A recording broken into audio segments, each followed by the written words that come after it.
Bom, então acho que a gente pode começar. Já estamos no Facebook ao vivo.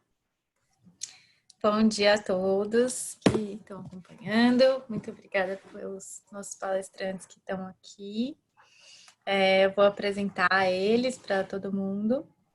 A gente tem aqui o Erisvan Guajajara, que é uma liderança jovem, jornalista do povo Guajajara, da terra indígena Araribóia, no Maranhão. O Erisvan atua no movimento indígena desde 2010, em organizações políticas e como ativista cultural, usando a comunicação para empoderamento da juventude indígena. E ele é um dos idealizadores da Mídia Índia, que é uma plataforma que mostra a história, cultura e tradições dos povos indígenas do Brasil. Também temos aqui a Fernanda Campagnucci, jornalista e diretora do Open Knowledge Brasil. A Fernanda atuou como gestora da Prefeitura de São Paulo, responsável pela política municipal de transparência, abertura de dados e integridade na Controladoria Geral do município, entre outras atuações relevantes nessa área. E o Vitor Ribeiro, que lidera a atuação da Witness no Brasil, trabalha com grupos de comunicação independente, ativistas e organizações de base. E o Vitor é documentarista e comunicador multimídia, especializado em trabalhos com mídias independentes e fundador da Rádio Mutirão, no Rio de Janeiro. Bem-vindos.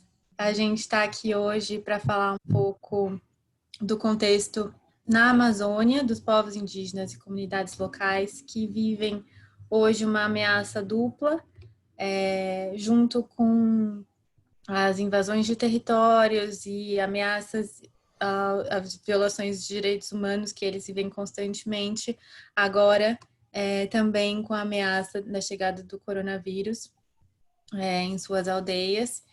E nesse cenário, a comunicação e as campanhas digitais são uma ferramenta poderosa para proteger esses direitos dos indígenas e das comunidades locais da Amazônia. Então, a coleta de informações, criação e disseminação de conteúdo, que as organizações de vocês são especialistas, são muito importantes para sensibilizar a sociedade civil e colocar em evidência essas questões. Então, aqui eu vou passar a palavra para vocês, para cada um falar um pouco do contexto, de como está sendo trabalhado os dados, como eles estão sendo coletados, e como que vocês estão enxergando os desafios de trabalhar com dados e campanhas nesse momento. Eu vou seguir a ordem de apresentação, então, Erisvan, se você quiser começar e falar um pouquinho, fica à vontade. Tá certo. Então, gente, bom dia a todos, né? Quero agradecer a Fernanda, a Paula, que também, o Victor, que está aqui contribuindo nesse painel com a gente. Agradecer o convite da Rivos, Rivos, eu sempre me confundo com a pronúncia. E dizer que a gente vem aqui para dar um pouco dessa visibilidade de como que está a situação dos povos indígenas frente ao coronavírus, né? A gente tem usado a comunicação como ferramenta de luta, né? Como foi apresentado, eu sou Erisvan Guajajara, da terra indígena Araribóia. É muito bom a gente falar que a gente atua diretamente com as lideranças, né? Tipo, não é falar tipo, que eu sou uma liderança, porque também tem muito essa questão territorial e regional na divisão das tarefas e das representatividades de base. Então, na verdade, eu não sou uma liderança específica, eu sou um jovem que atua direto com as lideranças. Nem jovem eu sou mais, que eu já estou chegando nos meus 31. Mas aí a gente atua direto com as lideranças indígenas, né? Para estar buscando as informações de base para a gente poder estar atualizando também o mundo de como que está a situação dos povos indígenas do Brasil. E a gente está passando por um momento, assim, para nós, povos indígenas, é mais uma guerra, né? São 520 anos de luta, de resistência, de massacre, né? E o vírus ter chegado em territórios indígenas, a gente já tinha avisado que quando chegasse no território ia se expandir muito rápido, porque para nós povos indígenas o isolamento ele é uma coisa nova assim, porque nós povos indígenas fazemos tudo na coletividade, né? em compartilhar um cachimbo, em compartilhar uma cuia, em ter danças ali que tem contato físico, em estar compartilhando o cocá. Então, para a gente, esse processo de ficar em isolamento em territórios indígenas, para poder explicar para os parentes, ainda é uma situação meio complicada.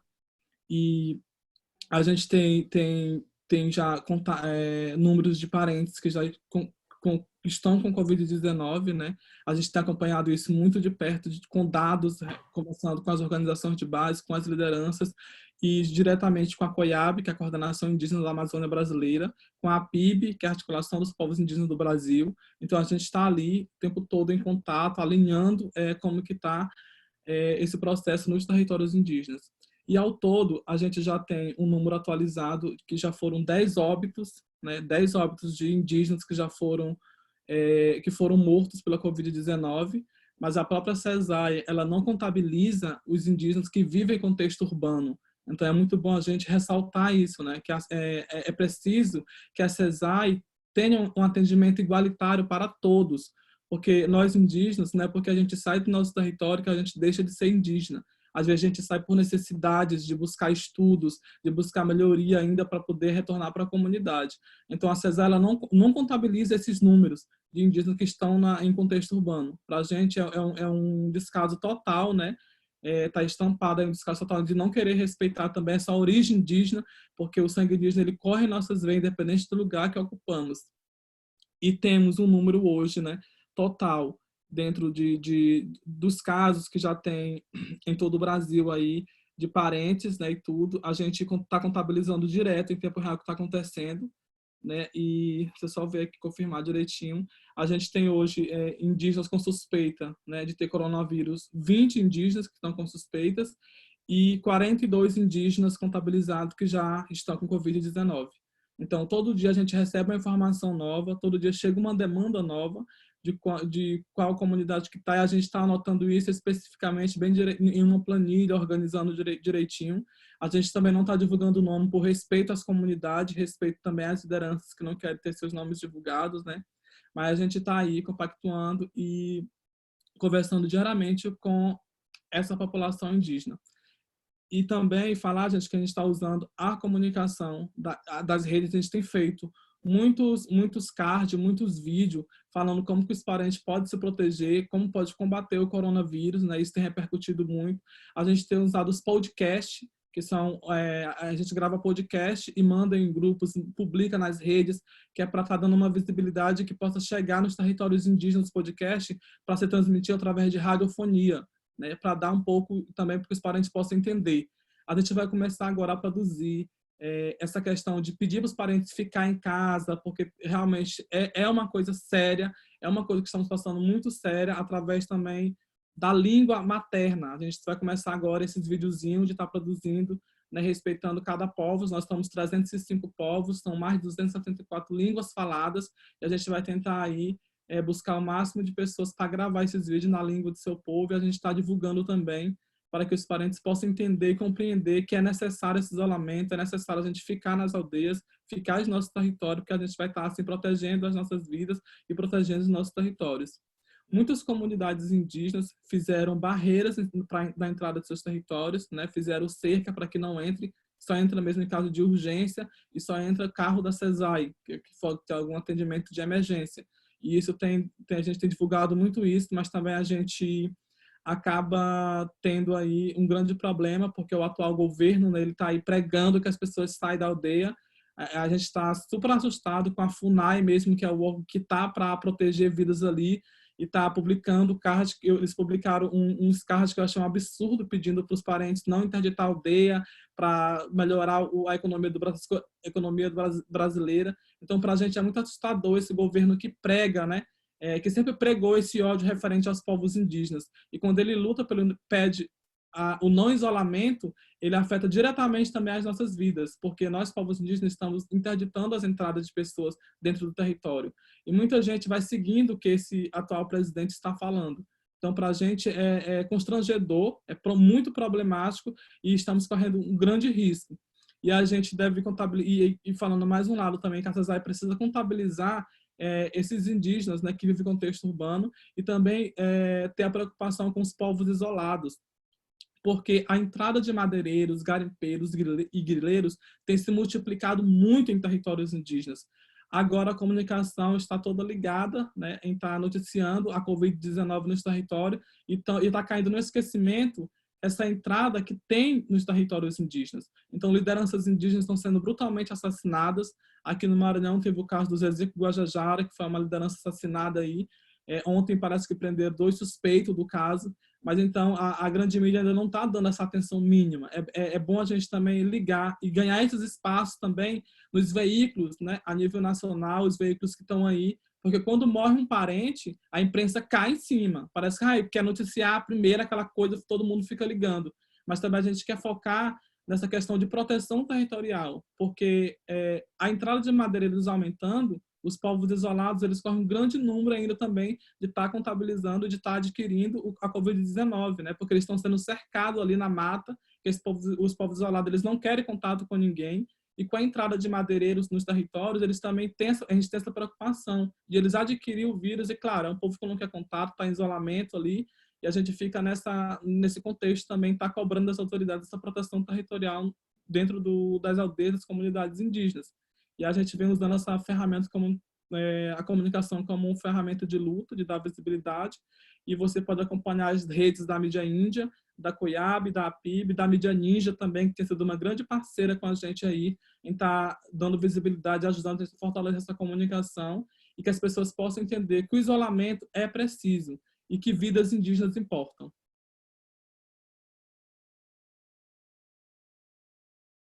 Acho que a princípio, gente...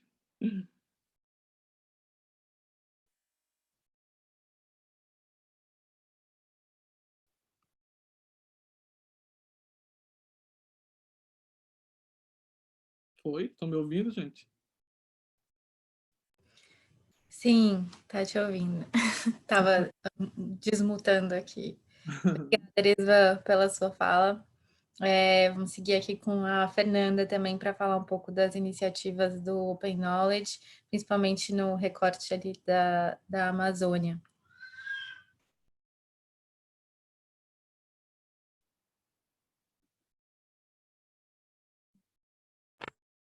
Consegui. Bom dia a todos, boa tarde agora. Foi muito importante ouvir o Erisvan, acho que ele já deu um bom panorama de como que a coisa chega realmente no território. A Open Knowledge, ela é também conhecida como Rede pelo Conhecimento Livre, é uma organização que está presente em mais de 60 países e aqui no Brasil ela é constituída desde 2013, tem um trabalho sobre transparência governamental, sobre abertura de dados. E entre os programas da Open Knowledge, a gente lida com inovação cívica, a gente lida com transparência, mas tem a nossa escola de dados. E na escola de dados, que é um programa de formação para uso de dados para comunicação, para ação para intervenções sociais, né, para advocacy, enfim. A nossa escola de dados lida muito com jornalismo de dados e já tinha identificado a necessidade de fazer uma discussão profunda, mais aprofundada e regional sobre a Amazônia e os dados. Então, a gente já tinha, inclusive a IVOS, né, nós convidamos para fazer parceria nessa iniciativa, que é o CODA Amazônia, Conferência de Jornalismo de Dados da Amazônia, que infelizmente com a situação da pandemia, a gente não sabe exatamente quando vai acontecer agora, né? Era para ser no segundo semestre, mas essa decisão de fazer o CODA Amazônia, ela surgiu pela necessidade de a gente dar mais visibilidade para os dados de diferentes temas que tem ou não disponíveis na região. Uma das questões que a gente levantou é que a região da Amazônia, os estados da região da Amazônia, ainda são muito deficitários em portais de dados abertos. Os governos não possuem plataformas para disponibilizar dados sobre as suas políticas públicas, em comparação com outras regiões da federação. É uma região com bastante deficiência ainda nessa dimensão, né, de disponibilizar bases de dados abertos para fazer avaliação das políticas públicas e tudo mais. Então, esse já era um tema que estava no nosso radar, a gente já estava preocupado com isso. E com a Covid-19, né, seguindo essa missão da Open Knowledge de tratar do tema da abertura de dados, entendendo que nesse momento, inclusive, dados podem salvar vidas, a gente criou uma metodologia para tentar estimar, para tentar aferir, medir quanto os estados estão disponibilizando de informação sobre a epidemia. Então, é o índice de transparência da Covid-19. Esse momento, inclusive, a gente está fechando a 4ª avaliação. Cada semana a gente faz uma nova rodada para ver como os estados estão evoluindo. E se a gente pega eu posso disponibilizar o link aqui no chat. Se a gente pega vou colocar aqui para vocês que estão acompanhando.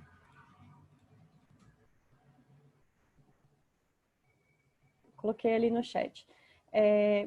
A gente pode perceber um mapa, né, ali o mapa dos estados, e a região da Amazônia ela ainda está refletindo aquela situação que a gente já percebeu sobre a transparência governamental, que a gente já tinha percebido isso no começo do ano, né?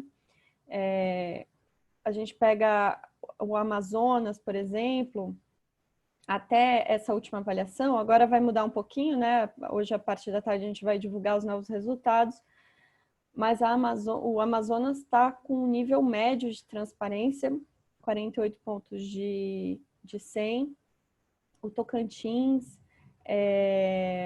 o Mato Grosso, tá todo mundo ali nessa região ainda abaixo, o Acre tá na última posição, como que a gente considera opaco. Enfim, tem ali uma série de desafios na região e aí a gente está avaliando o que a gente olha nesse índice. A gente olha 13 itens entre conteúdo, formato e o detalhamento. E aí a questão do detalhamento vai ser muito importante para a gente discutir, por exemplo, a questão dos territórios indígenas, por exemplo, mas o que a gente vê, se a gente olha para o detalhe desses casos, né, de cada estado, o que está divulgando ou não, existe uma desigualdade muito grande ainda. Então, por exemplo, nos itens de conteúdo, a gente olha para faixa etária, para sexo, se é masculino ou feminino. A gente não olha ainda, e esse é um ponto que precisa melhorar para uma próxima... a gente vai fazer uma consulta a pesquisadores, agora que o índice já está na rua e já está repercutindo, a gente quer ver como que a gente pode aprimorar. A gente não olha, por exemplo, para um indicador de grupos étnicos ou cor.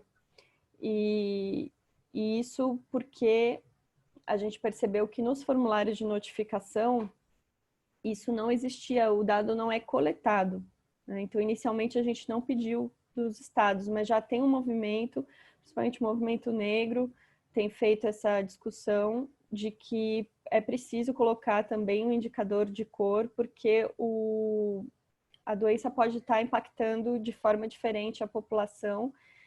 Inclusive nos Estados Unidos, esse já é um dado que já foi divulgado sobre o impacto entre a população afro-americana. Então, esse é um ponto também que está deficitário.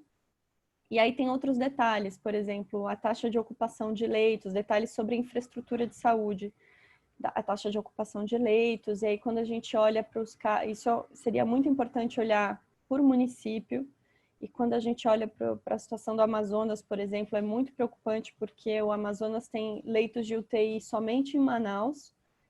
E a gente sabe que essa é uma doença que ela provoca casos agudos de síndrome respiratória, quadros mais graves que precisam de respiradores, e as UTIs, elas são essenciais, e a gente vai ter um problema muito sério quando a capacidade do sistema hospitalar se esgotar.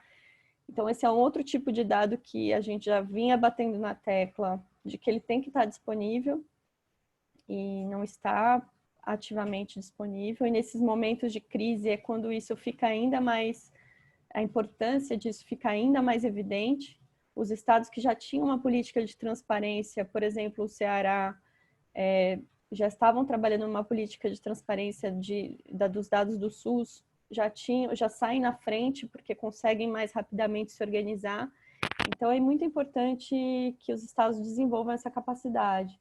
E aí tem itens mais detalhados aí sobre a forma como disponibiliza e tudo mais. Então, esses 13 indicadores, eles compõem um índice e a gente está monitorando semana a semana os estados. E a situação ainda dos estados da Amazônia, a gente pode perceber ali que ainda começou muito ruim, começou no nível muito opaco, já avançou, mas ainda tem muito que avançar, principalmente se a gente quer entender a realidade da população, dos diferentes grupos étnicos e das diferentes características da população. E aí, para terminar esse pontapé inicial, tem outro grupo de dados também que a gente ainda não está conseguindo monitorar, né, pelo volume do esforço, né, que a gente tem feito e a equipe reduzida, mas que outras organizações também já estão olhando e podem olhar, que é a questão das compras públicas, as compras emergenciais para atender essa situação de crise. E os estados alguns estados têm divulgado, por exemplo, o Pará divulgou isso, o Pará estava muito ruim no índice, mas depois começou a disponibilizar mais informação. Dados de despesas para entender o que está sendo feito como enfrentamento, tanto aquisições que são feitas agora sem licitação, então isso é muito importante monitorar, quanto o orçamento, por exemplo, o Erisvan falou sobre a FUNAI, saiu uma reportagem do Estadão recentemente, que foi feito com levantamento de dados da agência Rubrica, que mostrou que a FUNAI recebeu recursos para o enfrentamento à Covid-19 para auxiliar, principalmente a questão dos povos indígenas, e não gastou nada, não gastou nada disso ainda. Então, não sequer empenhou esse recurso, que é o primeiro passo para gastar. Então, esse é um dado também que vai ser importante acompanhar nessa crise. E aí eu passo a bola também para a gente discutir outros pontos.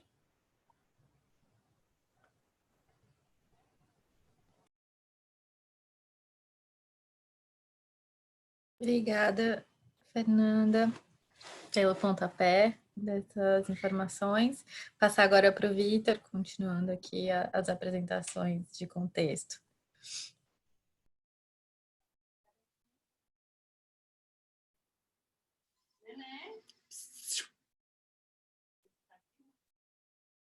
Agora sim, estava dizendo que eu não conseguia abrir o microfone.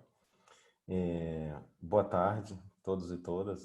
Da nossa parte da Witness também, agradecemos bastante poder estar numa discussão de tanta importância, né? A gente viu desde o começo dessa crise de pandemia que existia uma narrativa sobre os grupos de risco, né? Todo o tempo tentando se identificar quem seriam os grupos de risco.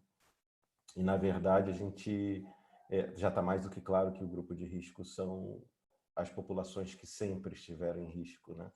Os povos indígenas, os moradores de favela, a população em situação de rua, enfim, e os pobres de uma maneira geral. E também tem sido uma constatação muito importante de se fazer quando a gente pensa em incidência de direitos humanos, é que todo o papel essa pandemia vem cumprindo para atualizar, estabelecer e implementar dispositivos de controle, de repressão, enfim, de vigilância, que acabam que com essa pandemia se atualizam, se sofisticam, em alguns países vão ao extremo, né, como é o próprio caso do Brasil, em que existe um discurso de supressão de direitos anterior à pandemia, ou seja, a pandemia cai como uma bomba em um país já convulsionando, né, na pauta dos direitos humanos de uma maneira geral.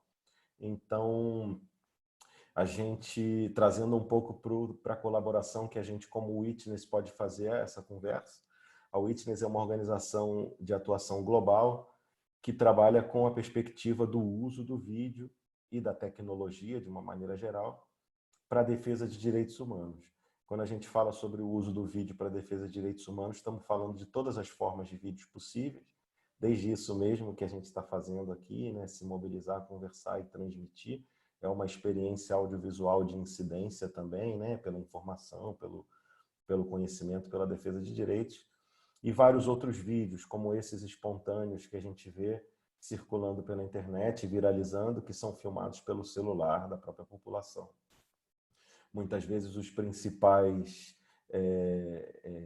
documentos, os principais registros mais importantes, mais sensíveis, partem da população em geral, que está ali testemunhando aquilo que está acontecendo, aquela violação, e num ato de coragem tira o seu celular do bolso e começa a filmar, e aí surge toda uma cadeia de uso desse vídeo, desde o celular dessa pessoa até as redes sociais, passando pelos grupos de WhatsApp, indo inclusive para as instâncias jurídicas, né? Agora mesmo conversava com pessoas da Defensoria Pública de São Paulo dizendo que os vídeos de violência que tem a quarentena ou o Covid-19 como uma desculpa não param de chegar na Defensoria, isso é um dado. A gente tem visto, né, globalmente diversos vídeos no Quênia, nas Filipinas, na China, enfim, Itália, vídeos que foram desde pessoas se apresentando, músicos nas varandas das suas casas, até esses vídeos mais brutais de violência direta, como o caso do Exército agredindo as pessoas no Quênia, esperando por na fila da balsa para ir para casa, como se eles estivessem violando a quarentena. Então, nesse cenário que se agrava de violência, o audiovisual encontra, mais uma vez, um papel importantíssimo, estratégico, para visibilizar, para documentar, para disputar essa memória e também para levantar dados e evidências que possam ser usadas em estratégias jurídicas de maneira mais direta. E a Witness é essa organização que fortalece esses movimentos, compartilha técnicas, materiais, tutoriais, enfim, uma série de práticas e estudos de caso de como o vídeo pode ser utilizado de maneira mais eficiente, segura, mais estratégica para que ele possa produzir resultados, né? Então, a estratégia em torno do vídeo são várias, desde uma live streaming para informar as pessoas sobre o que está acontecendo, até uma coleta de provas, seguindo protocolos rigorosos, né, de coleta, manutenção, verificação, custódia, incidência jurídica. Então, a Witness se ocupa disso em vários territórios, né, na América Latina, nos Estados Unidos, sempre com as populações que eu me referia antes. Né? Nos Estados Unidos, o nosso trabalho é com os migrantes, e na América Latina, com os povos indígenas que estão defendendo seus territórios. E aqui no Brasil também não é diferente. Então, o que a gente vê é que esse vídeo tem sido essa ferramenta para fortalecer essas narrativas.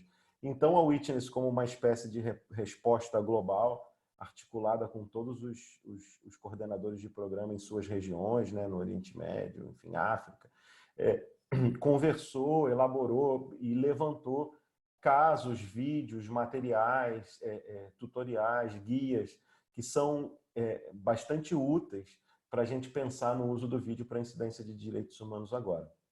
Isso está na nossa página também, que eu vou colar aqui no nosso chat. Na página em português da Witness, você encontra todos os materiais, um mapa de recursos, na verdade, com dezenas de materiais super específicos em alguns casos, desde como conduzir entrevistas, proteger identidades, enfim, como fazer um arquivamento seguro dos seus vídeos, levando em consideração sempre a questão da segurança digital. Então, esse material está disponível online, tem vários materiais que podem ser baixados, enfim, para a pessoa também poder compartilhar com as suas redes.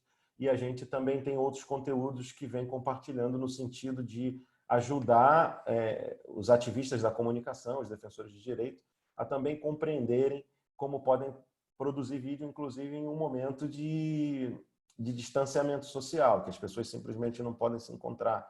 Então, o ato do vídeo tem a ver com as pessoas estando juntas, se encontrando de alguma maneira, né, gravando entrevistas. E aí tem toda uma questão de segurança, de saúde.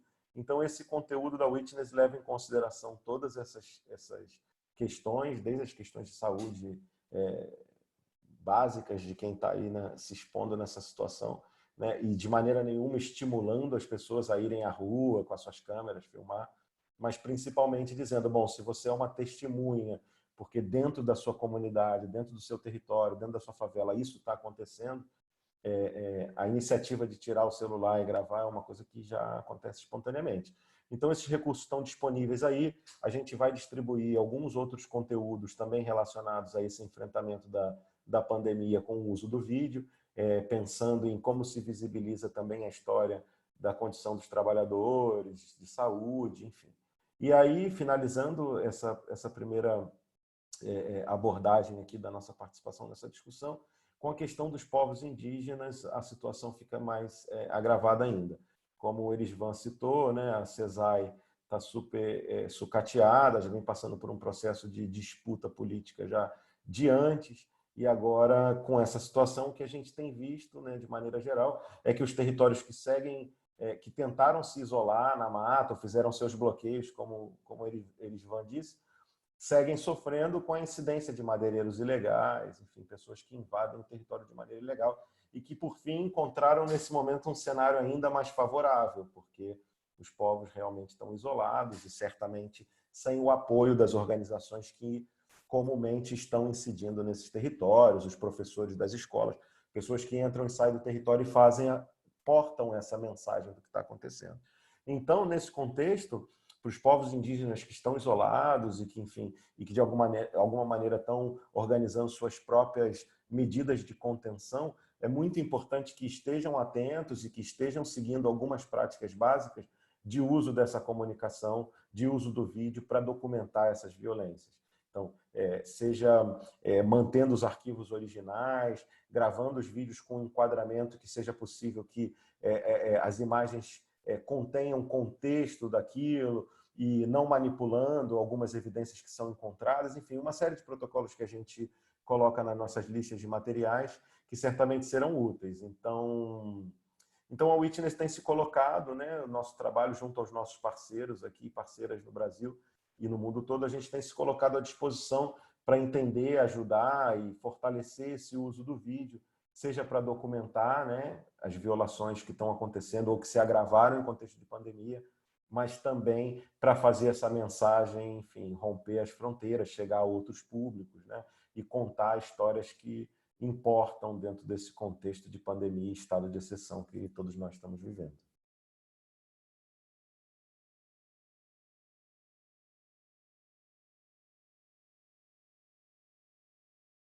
Obrigada, Vitor, pela contextualização. Só avisando aqui todo mundo que está assistindo também que a partir desse webinar, de todos dessa série que a gente está criando, cada um vai ter a sistematização do conteúdo, né? E a gente vai disponibilizar todas essas plataformas que estão sendo aqui faladas pelos painelistas para que todo mundo tenha acesso e saiba como utilizar essas ferramentas.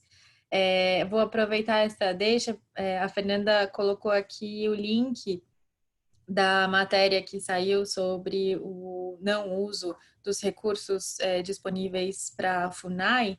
A gente teve uma pergunta aqui de um participante, Fernanda, para você. Como as pessoas e organizações podem acompanhar a alocação de recursos públicos no enfrentamento à Covid-19, além do Diário Oficial, principalmente nesse caso mencionado da FUNAI? Se puder responder.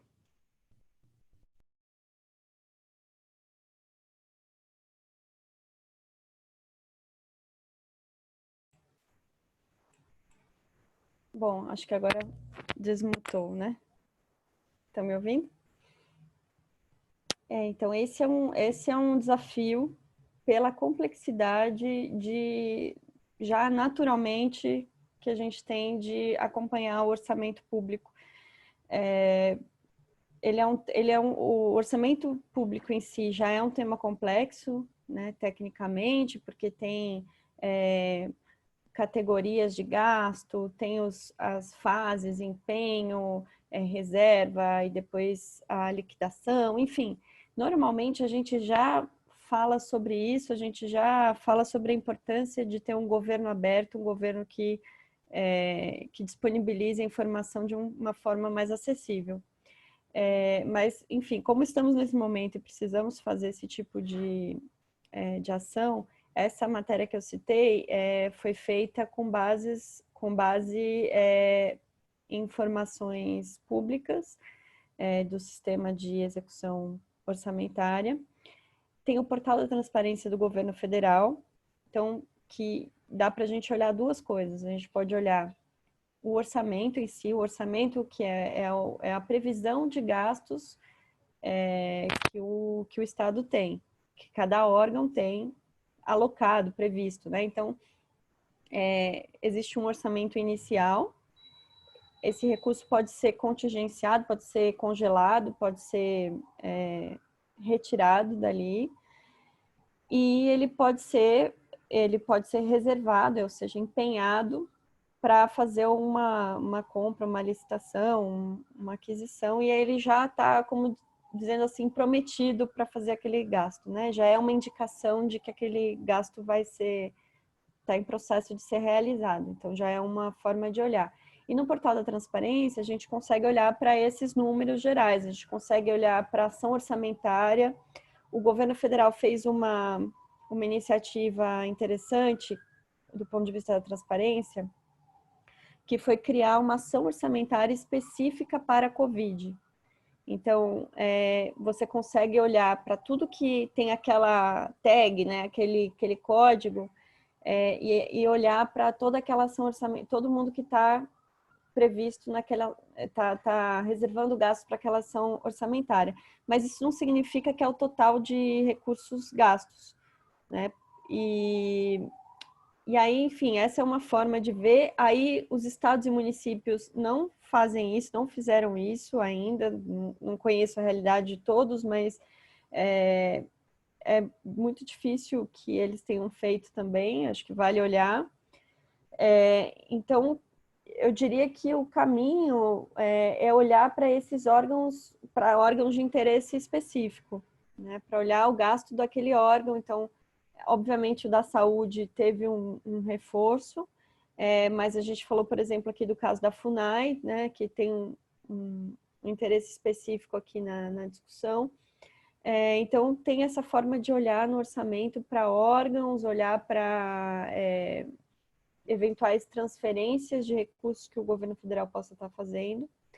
E um outro modo de fazer, outro grupo de coisas a olhar é as compras públicas.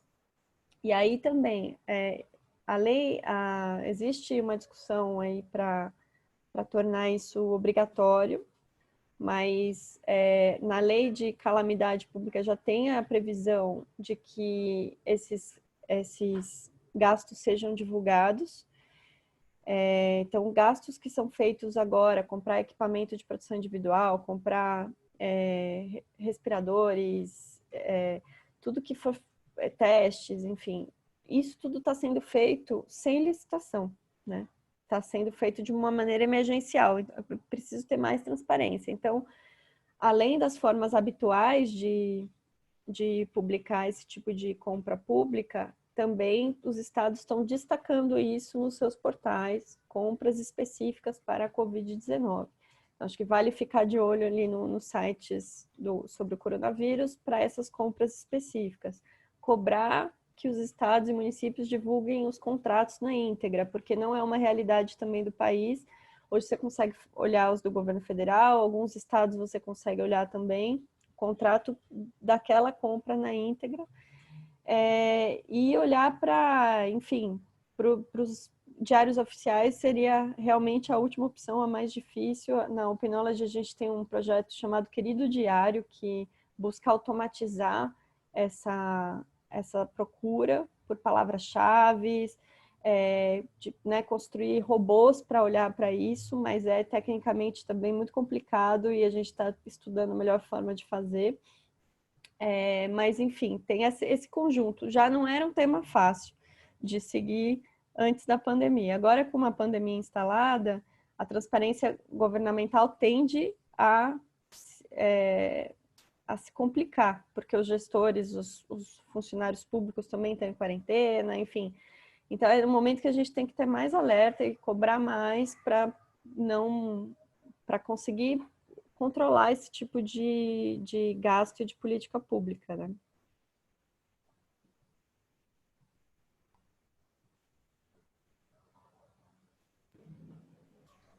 Obrigada, Fernanda.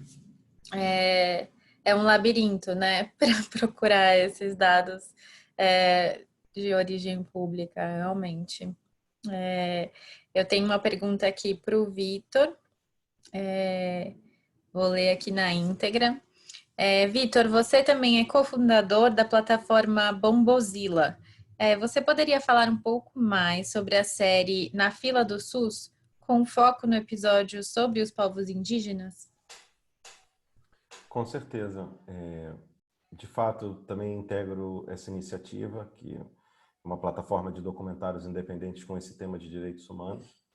E a gente está desde o ano passado produzindo, na verdade estávamos produzindo um longa-metragem, né, fazendo vaquinha online com o apoio dos profissionais de saúde pública, né, de uma maneira geral do Brasil inteiro. E a gente já vinha documentando e filmando a questão do desmonte do SUS, as demissões, a precarização do atendimento à saúde, a disputa, por exemplo, por a tentativa, né, de municipalizar a CESAI e seguir precarizando a saúde indígena. A gente já vinha acompanhando e já vinha ouvindo relatos de que o caos se avizinhava já lá no meio do ano passado. E aí, conforme foi chegando esse ano e foi acontecendo tudo isso que todos nós sabemos, né, esse alarde foi se estabelecendo, acabou que a gente transformou o projeto de longa-metragem em uma websérie, entendendo que era urgente começar a compartilhar essas reflexões. E daí o longa-metragem virou uma websérie, e a gente tem feito isso com bastante satisfação, porque, enfim, está todo mundo, de alguma maneira, todos os profissionais de saúde que são mais da linha de frente da luta pelos direitos estão doando, participando. A gente tem o apoio da Witness, enfim, que é uma organização referência, né, na questão do vídeo, isso faz toda a diferença. E a gente tem o apoio também de sindicatos, como a ASFOC, da Fiocruz. Então, acabou que o momento urgente empurrou a gente para compartilhar esses episódios. E aí a gente soltou, nessa segunda-feira passada, um episódio sobre a luta dos povos indígenas pela defesa do direito à saúde. A gente conta um pouco a atuação das mulheres na Marcha das Mulheres Indígenas, que teve a questão da saúde pública e um levante contra a municipalização da CESAI bem marcado, né, na marcha. Acabou resultando numa ocupação, na exigência da exoneração da secretária, enfim, que acabou acontecendo esse ano, né? A Silvia foi exonerada esse ano. Então, o episódio conta um pouco essa luta dessas mulheres de se juntarem em Brasília, de protagonizarem essa primeira marcha, que é um marco, né, muito representativo nessa luta indígena, que já vai a Brasília todos os anos, né, ou pelo menos quando não há crise de pandemia, que é o acampamento Terra Livre. Então, o episódio tem um registro muito potente, muito interessante de como as mulheres ocuparam a CESAI e tal. A gente teve também com o Roberto Libigotti, do CIMI, que é da coordenação da Regional Sul do CIMI, conversando com ele sobre o que representa o governo Bolsonaro para os povos indígenas de uma maneira geral. Então, a gente pôde conversar com ele sobre o Dia do Fogo, né? Toda aquela... Se a gente voltar um pouquinho na nossa memória aqui, a gente vai lembrar que há alguns meses atrás a gente estava lidando com essa crise, né, dos incêndios, de acusações infundadas do governo contra as ONGs, e etc, etc. O episódio também trata um pouco disso, trata também do assassinato do Paulino. Eu, como disse aqui no começo da nossa conversa, né, estou usando aqui um colar que ele me deu de presente na aldeia Cajueiro, no Alto Rio Guamá, numa oportunidade que tivemos juntos lá por conta do projeto Todos os Olhos na Amazônia. O episódio também fala um pouco da morte do Paulino e encerra mostrando nossos arquivos de vídeo do ATL de 2015, porque estava nos planos de filmagem da equipe da Bombozilla ir a Brasília filmar o ATL desse ano, né?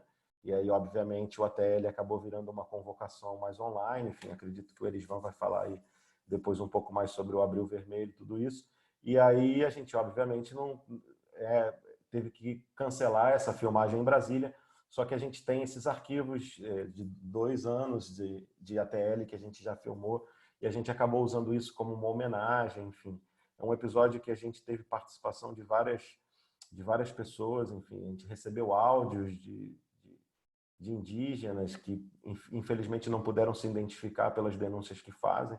E o que traz de bem pesado nesse episódio é que justamente o controle da CESAI, né, que historicamente é reivindicado pelos indígenas, de ser totalmente gerido pelos povos, desde a questão financeira até os programas e as campanhas de saúde, etc., acaba sendo terceirizado, né, como em vários lugares do país a saúde não está totalmente, o SUS não está totalmente privatizado, mas está terceirizado, são OS que fazem a gestão dessas clínicas e desses postos de saúde, e em muitos casos essas gestões são feitas por políticos e grupos de influência local que fazem a gestão desses contratos. Então, no final das contas, o que a gente ouve dos áudios que a gente recebeu dos indígenas da Amazônia, por exemplo, é que o atendimento é precário, as pessoas são tratadas com preconceito, enfim, claro, essa não é uma realidade de todas as unidades da CESAI, tem algumas unidades que, enfim, têm um atendimento ainda relevante, mas na prática tudo isso foi super precarizado, foi cancelado o programa Mais Médicos, né, que tinha uma incidência forte nos territórios indígenas. Então esse episódio tenta tratar um pouco de tudo isso, do que tudo isso representa, mas, sobretudo, trazendo luz para esse momento, né, do mês de abril, da representatividade que a gente planejou o lançamento desse episódio para sair exatamente na segunda-feira, depois do que é o dia que marca, né, essa luta do Abril Indígena. Então, é também a nossa tentativa de mostrar para as pessoas como produzir o audiovisual nesses tempos também, porque por mais que a gente tenha usado vídeos que a gente filmou, a gente, por impossibilidade de seguir viajando e filmando, a gente teve que gravar videoconferências, a gente teve que usar arquivos, a gente teve que trabalhar com áudios de WhatsApp e tentar criar recursos visuais para isso. Então, também foi uma experiência bastante interessante sobre como produzir vídeo nesse tempo de isolamento. E esse episódio está disponível na bombozilla.com, vou colocar aqui também no nosso chat, para quem está aqui. E é isso, assim, exercitar essa capacidade do vídeo, desde essa possibilidade do vídeo mais elaborado, no sentido de criar um roteiro, entrevistas, editar, que é um processo um pouco mais longo, né, de trabalho, até esse vídeo espontâneo, né, das pessoas que tiram seu celular corajosamente para filmar. Então, de uma certa maneira, essa série ela tem sido produzida assim, com esse cidadão, ou com essa testemunha, né? O próprio nome witness é isso, né? Testemunha em inglês, significa essa testemunha ativa, né? Que tira seu celular, documenta o que está acontecendo e se coloca como um porta-voz ou como um repositório dessa memória. Então, tem sido uma experiência muito interessante, às vezes ensinando companheiros indígenas a filmar, dando um mini tutorial ali por um áudio de WhatsApp, também compartilhando recursos com algumas pessoas, porque mal ou bem o projeto envolveu uma vaquinha que não captou assim lá muita grana, mas o pouco que entrou a gente também pode compartilhar entre quem estava colaborando. Então, é bem nessa linha que a gente, como Witness e Bombozilla e várias outras organizações que se pegam a questão da comunicação e da tecnologia, vem tentando atuar nesse momento, não só estando em cima do que está acontecendo para compartilhar esses pontos de vista direto do front, direto da base, mas também exercitar a capacidade de produzir vídeo em si mesmo em um tempo de isolamento e de vulnerabilidade de saúde, né? Obrigada, Vitor, por falar um pouco desse projeto. Eu vou pegar um gancho também para a próxima pergunta. Lembrando que todo mundo teve que mudar os eventos presenciais para plataformas online. E a gente tem aí um exemplo do movimento indígena que que está sendo, na verdade, né, o acampamento Terra Livre em versão digital, com a campanha Abril Vermelho. Então, Erisvan, aqui veio uma pergunta para você, para você contar um pouco mais como foi essa adaptação da agenda do Abril Vermelho e do ATL com a chegada do Covid-19 e como vocês conseguiram se articular aí com agilidade para isso. E vou emendar uma outra pergunta que se vocês estão fazendo uso de vídeos dentro dos territórios, se isso é uma iniciativa também que vocês estão fazendo em relação ao uso desses dados para campanhas. Então, a gente lançou aí, né, o Abril Vermelho, que já começou aí, que é uma programação que está marcando presença à luta e resistência dos povos indígenas, com uma série de programas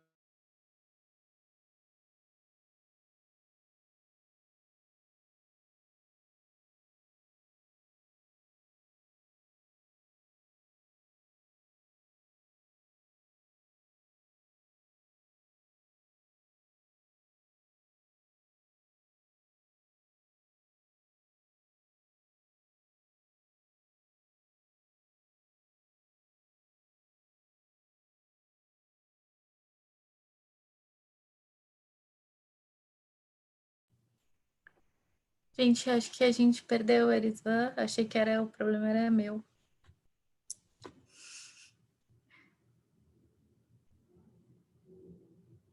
Vamos ver se... Ah, não. Foi de vez. Às vezes a internet é uma questão também, nas nossas campanhas digitais. Eu vou continuar para uma questão aqui, orientadora, que a gente tinha também pensado em falar com vocês. Fernanda, na verdade, eu queria perguntar para você, porque vocês utilizaram esse levantamento de transparência de dados, principalmente pensando aí no que já era conhecido dessa opacidade de dados da região norte, e vocês transformaram isso numa campanha de advocacy também, né? Então, para a gente falar um pouco dos impactos positivos do uso de dados em campanhas também pelo advocacy.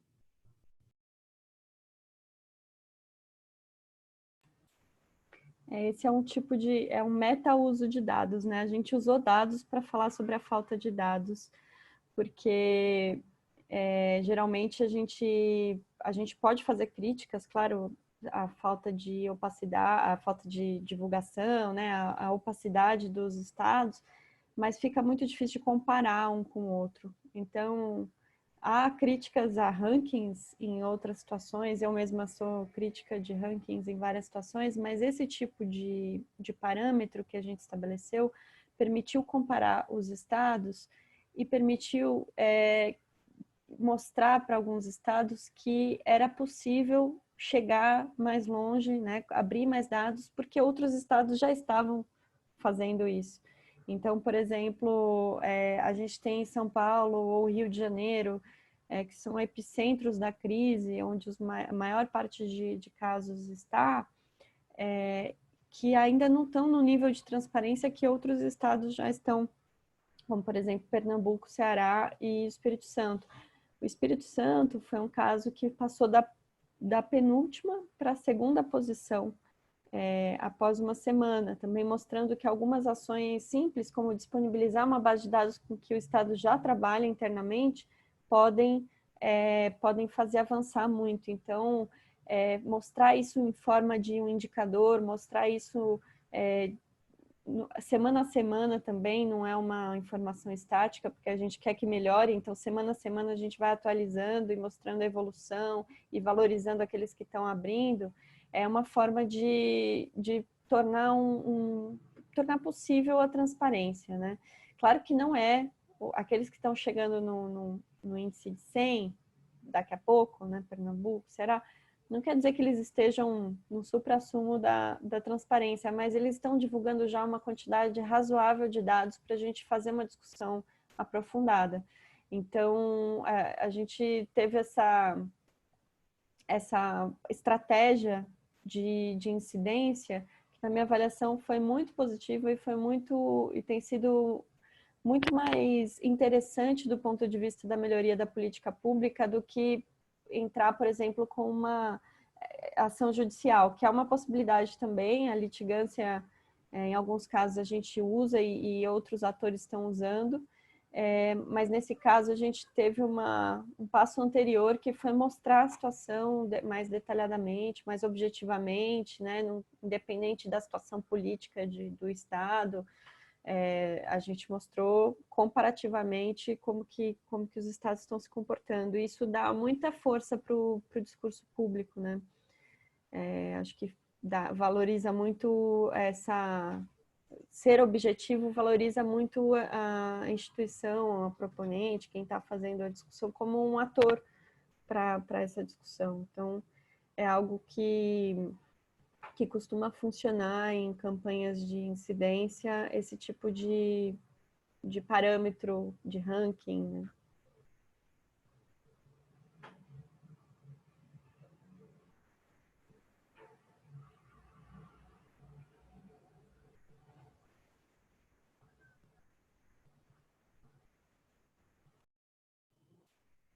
Pronto. Obrigada, Fernanda. O Erisva está tentando reconectar, mas a internet lá caiu. Eu vou aproveitar que a gente está chegando no fim aqui da nossa transmissão. A gente vai exceder um pouquinho o tempo, mas esse webinar, ele também tem o intuito da gente falar um pouco sobre o concurso de jornalismo de dados, que está sendo promovido pela IVOS dentro do programa Todos os Olhos na Amazônia. A gente vai compartilhar também o link aqui do nosso site, onde vocês podem encontrar as informações de como participar. Também no Facebook tem um link fixo ali com as informações sobre as condições de participação.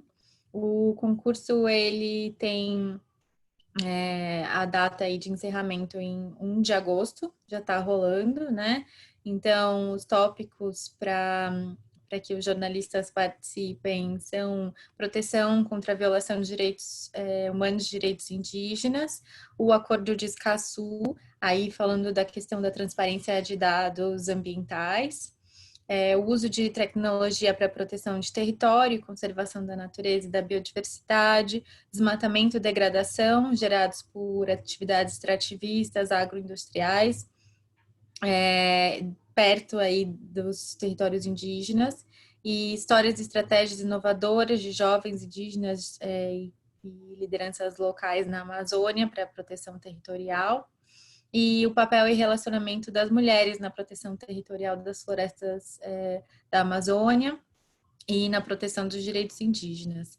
Então, dentro desses tópicos, todos os artigos que forem publicados desde agora, desde março até 1º de agosto, vão poder participar do concurso, né?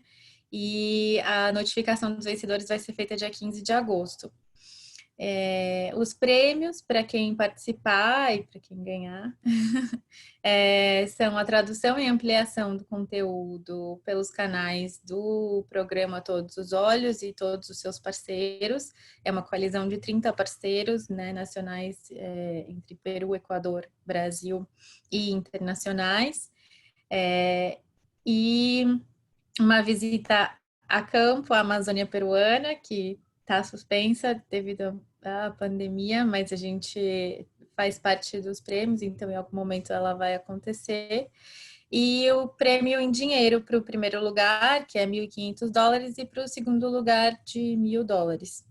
Então, faço esse convite para todos os jornalistas que estão assistindo e que vão acessar esse conteúdo depois, para que participem e submetam os seus artigos e reportagens sobre esses tópicos para participarem do concurso.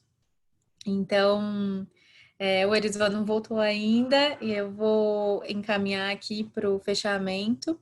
Então, Vitor, se quiser fazer aí um fechamento da discussão com os pontos chaves para relembrar o que a gente discutiu e alguma questão que você queira colocar agora, a gente tem uns minutinhos aí para fechar.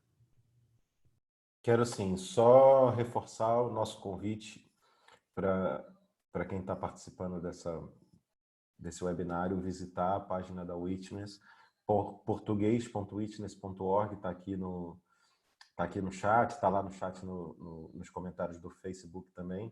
Tem uma série de materiais assim organizado com um compromisso, com muita dedicação, com um olhar global de experiências no mundo inteiro sobre como o vídeo tem cumprido o seu papel para defender direitos. É a nossa resposta global, né, na perspectiva da Witness, do audiovisual e na nossa luta possível diante desse cenário que nos coloca desafios, né, a todos, não só no sentido da própria vida pessoal de cada um, mas até mesmo desafio para nós, organizações que trabalhamos nessa frente da defesa dos direitos, como seguir movendo, né, como seguir se articulando de maneira contundente e abrangente. Então, esses materiais são assim uma seleção assim de primeira linha do que a gente já produziu, de alguns outros tutoriais de parceiros, com estudos de casos, vídeos, está disponível. A gente, como Witness, também tem feito uma incidência muito importante no campo da pesquisa, no campo do debate sobre a questão da desinformação, né? A gente tem um programa específico que lida com essa questão do deepfakes, enfim, e todos os desafios que são colocados para verificação de dados atualmente. E esse programa também tem sido bem estratégico no sentido de analisar toda essa enxurrada de desinformação que vem acompanhando, né, essa crise. A gente vê no Brasil, de uma maneira geral, a disputa narrativa cada vez mais pesada, né, com o próprio governo protagonizando um papel bastante preocupante para toda a sociedade. Então a gente, como Witness, reafirma aí o nosso papel de seguir resistindo, de seguir pensando o audiovisual, a comunicação, para incidir nessa luta que se coloca cada vez mais virtual nesse momento, cada vez mais online. Então a gente também tem exercitado como entregar, enfim, como conseguir dando nossas oficinas online. Aí o Erisvan voltou aí, vamos ver se a gente pega um pouquinho dele ainda.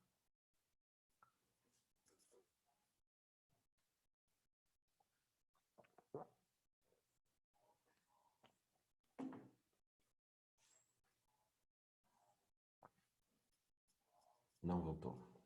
Oi, gente. Consegue ouvir? Tivemos um problema com a internet aqui, mas já voltamos. Então, só pegando o gancho do que eu estava falando, né? A questão de lançar o ATL online. A gente articulou com lideranças indígenas, juntamente com a PIB, que é a Articulação dos Povos Indígenas do Brasil, né? Para estar realizando esse ano esse acampamento online, para a gente também demarcar as telas e marcar que nós, povos indígenas, também estamos resistindo aí e usando as novas tecnologias para dar visibilidade à luta e resistência dos povos indígenas, né? Afinal, são 520 anos de luta, de resistência, de retomada e de retirada de direitos, e a gente está aí ocupando esses espaços para mostrar a nossa resistência. E o acampamento Terra Online, ele vai estar aí com uma série de programações, com lives, com debates, né?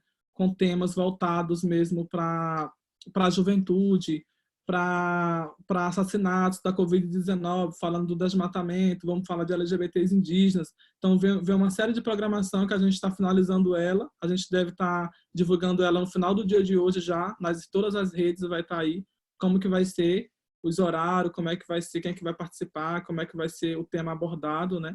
Mas, então, para a gente mesmo estar mostrando essa realidade também e dizer que nós também, embora não estejamos presencialmente em Brasília, a gente vai estar divulgando essa resistência indígena aí por meio das redes.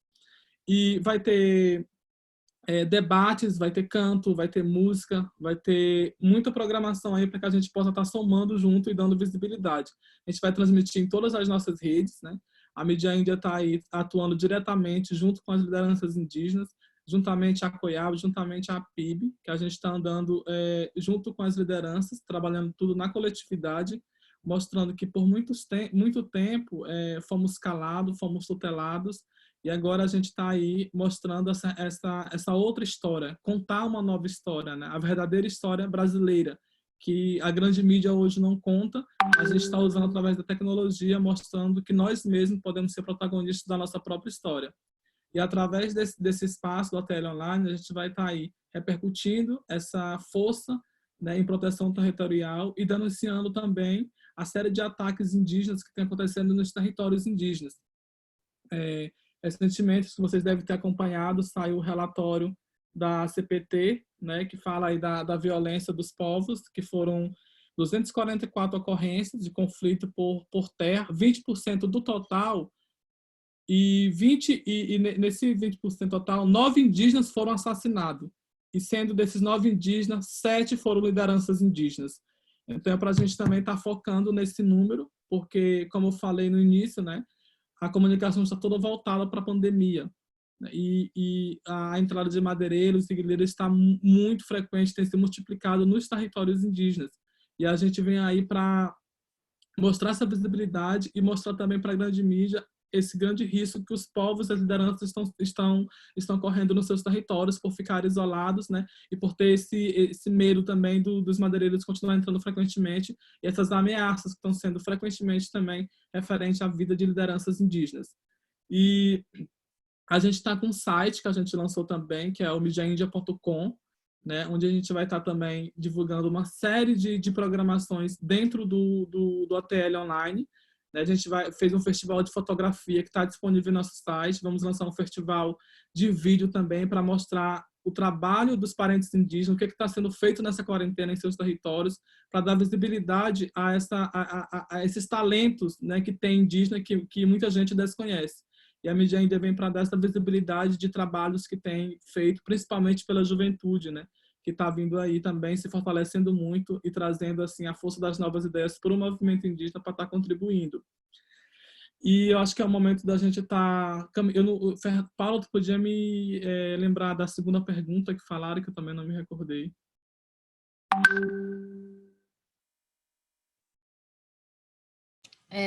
A segunda era sobre o uso de vídeos. Se vocês estão fazendo também um uso de vídeos dentro dos territórios indígenas durante a epidemia para comunicar aí de alguma maneira como que vocês estão se organizando. Então, como eu falei no início também, a gente produziu já uma série de vídeos, né, falando como combater o coronavírus, como que a gente pode se proteger no nosso território, mostrando o que está acontecendo no contexto mundial, de quantos já foram infectados, quantos que já morreram, quantos indígenas estão infectados. E a gente tem feito isso e mandado para as bases, e algumas comunidades têm passado isso, têm dado esse retorno para a base, quanto em audiovisual, quanto em podcast, que é para as pessoas ficarem atentas também e poder se proteger.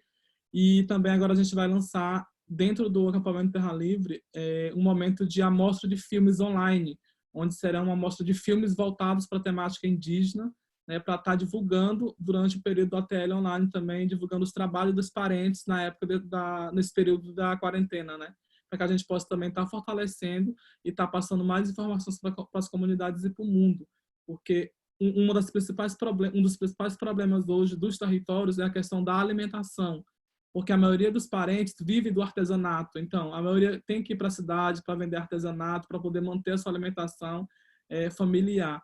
E também tem essa questão de ir para a mata, para caçar, porque os povos indígenas vivem muito da caça. Só que também tem esse risco por conta da entrada de madeireiros. Então, esse isolamento dentro da sua aldeia tem deixado muitas famílias sem alimentação. E aí, com isso, lideranças indígenas, né, e várias organizações indígenas estão realizando vaquinhas para poder tentar buscar uma ajuda para as comunidades indígenas. E hoje o principal problema é esse. A gente tem recebido muitas demandas voltadas para as comunidades indígenas que estão passando mesmo por situações precárias por não ter o que comer em casa e acabam indo para a cidade, né? E aí acaba correndo o risco de ser contaminado pela Covid-19. Mas a gente está trabalhando também nesse processo de comunicação aí para dar um informe para a população e para tentar segurar os parentes nos seus territórios. Mas é mostrar também que a gente corre esse risco aí muito grave, mas é entender também que as pessoas precisam se conscientizar em poder estar ajudando as vaquinhas online para ver se essas alimentações chegam nos territórios, né? É como a gente sempre fala, vidas indígenas importam. E esse momento a gente passa por mais uma guerra, né? Depois de 520 anos a gente está passando por mais uma guerra, que esse vírus chegando em territórios indígenas e vidas indígenas estão sendo apagadas em nome dessa Covid-19 que acabou chegando em nossos territórios, que era o que a gente mais temia, o que a gente tinha mais medo, hoje já chegou e a gente está aí correndo grande risco mesmo. E tem vários outros suspeitos também, casos suspeitos em outros territórios, como já teve ontem um vídeo lá no Jaraguá, em São Paulo, porque é uma aldeia que vive em contexto urbano, né, que teve o primeiro caso ontem lá de um parente que testou positivo para a Covid-19. Então, existem comunidades que vivem dentro de território urbano e também correm mais risco de adquirir a Covid-19. Então, é bom a gente ter esse atendimento igualitário, né? A gente cobra para CESAR esse atendimento igualitário para os indígenas e que a gente junto vamos vencer mais dessa guerra e vamos viver em paz em nossos territórios. Obrigada, Eva. A gente está já fazendo os encerramentos. Eu vou passar para a Fernanda também para fazer o fechamento aí.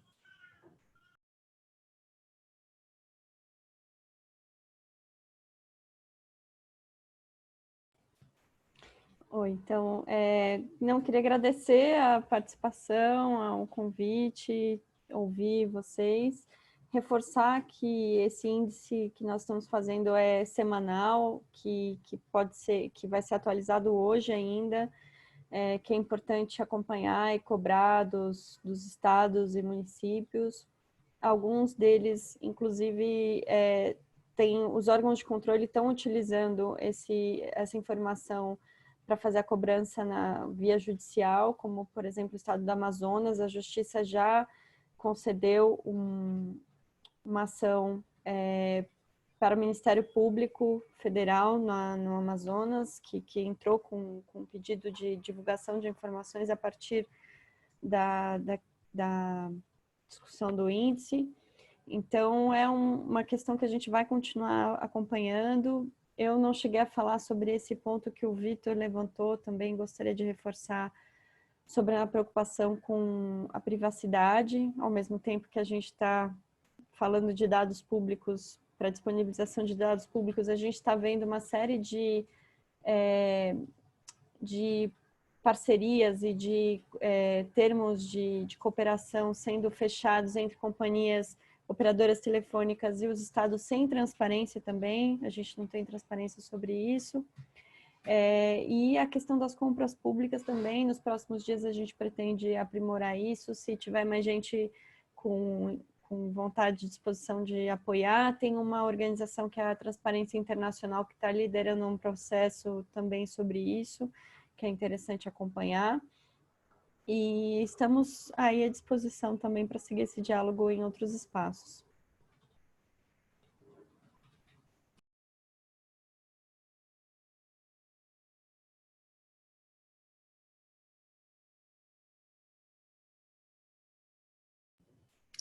Obrigada, agradecer mais uma vez a participação de todos aqui, dos nossos palestrantes, painelistas, e também de todo mundo que acompanhou aí pelo Zoom, pelas plataformas.